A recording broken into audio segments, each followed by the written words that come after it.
You've hit on two of the most profound concepts in modern cosmology. To put it simply, yes, gravity is the ultimate anti-entropy machine that prevents the universe from being a boring, uniform soup, and invisible mountains are a very accurate way to describe how we visualize the structures of the cosmos. 1.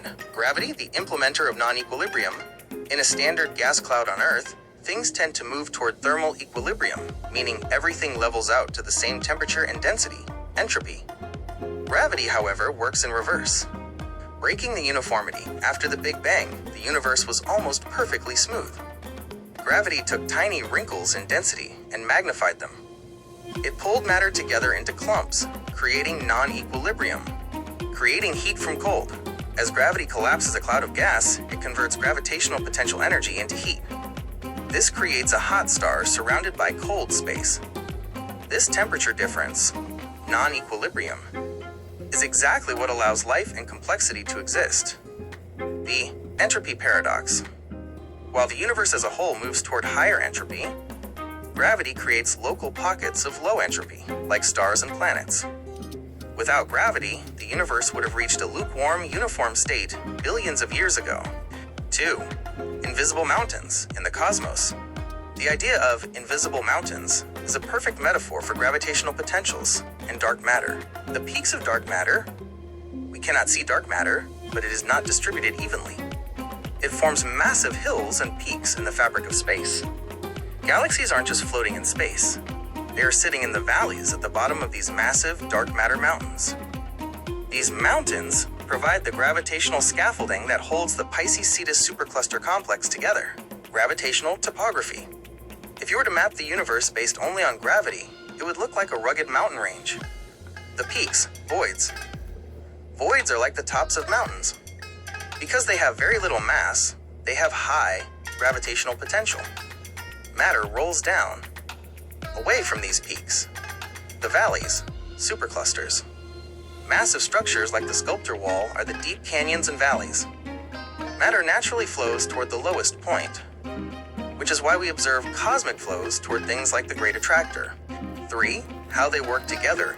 The invisible mountains, dark matter, provide the slopes, and gravity is the force that ensures matter never stays in equilibrium. 1. Matter rolls off the peaks, voids. 2. It flows down the slopes, filaments. 3. It pools in the basins, galaxy clusters. This constant movement ensures that the universe stays alive and dynamic. If the universe were in equilibrium, there would be no flow, no heat, and no stars. Summary comparison. Concept. The metaphor. The scientific reality. Non-equilibrium. The engine.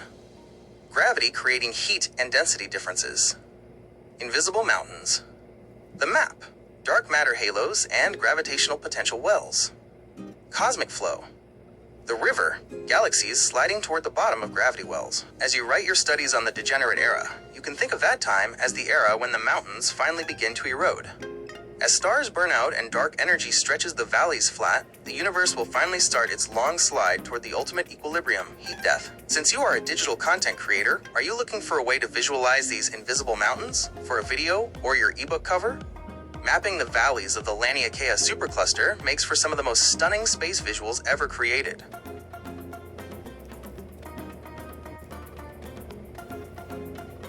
To answer your first question directly, yes, mass is the fundamental source of gravity.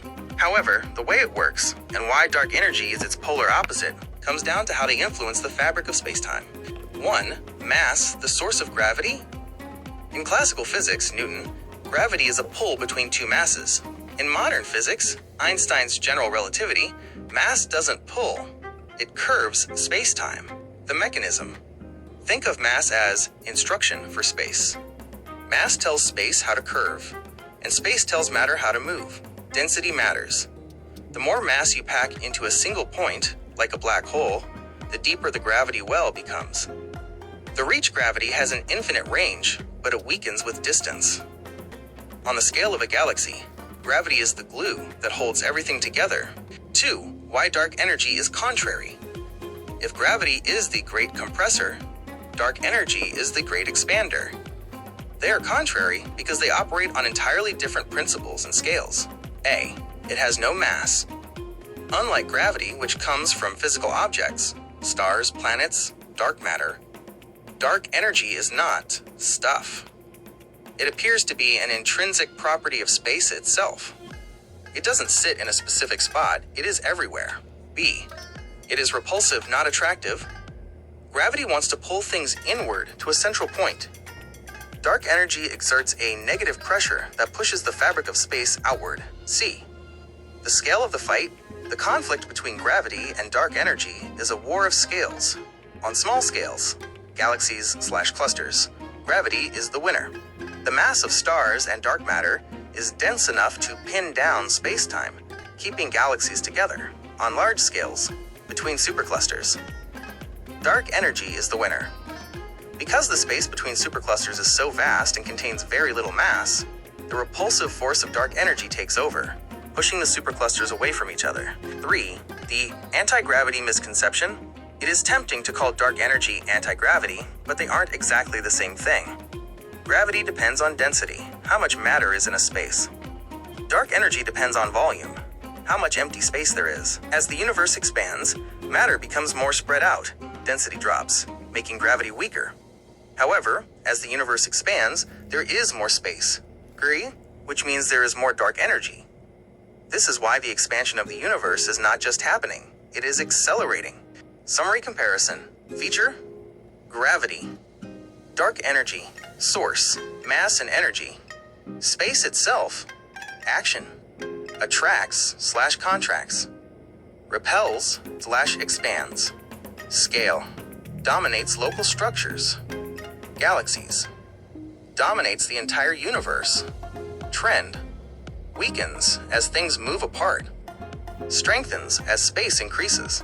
The ultimate fate.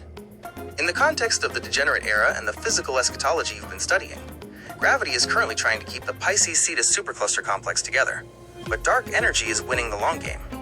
Eventually, dark energy will push all other superclusters past our cosmic horizon, leaving the Milky Way, or Milkomeda, alone in a vast, dark void. Since you're exploring the Kardashev scale, it's fascinating to think that a Type 4 or V civilization would essentially be defined by their ability to harness dark energy to travel between these receding superclusters before they vanish forever.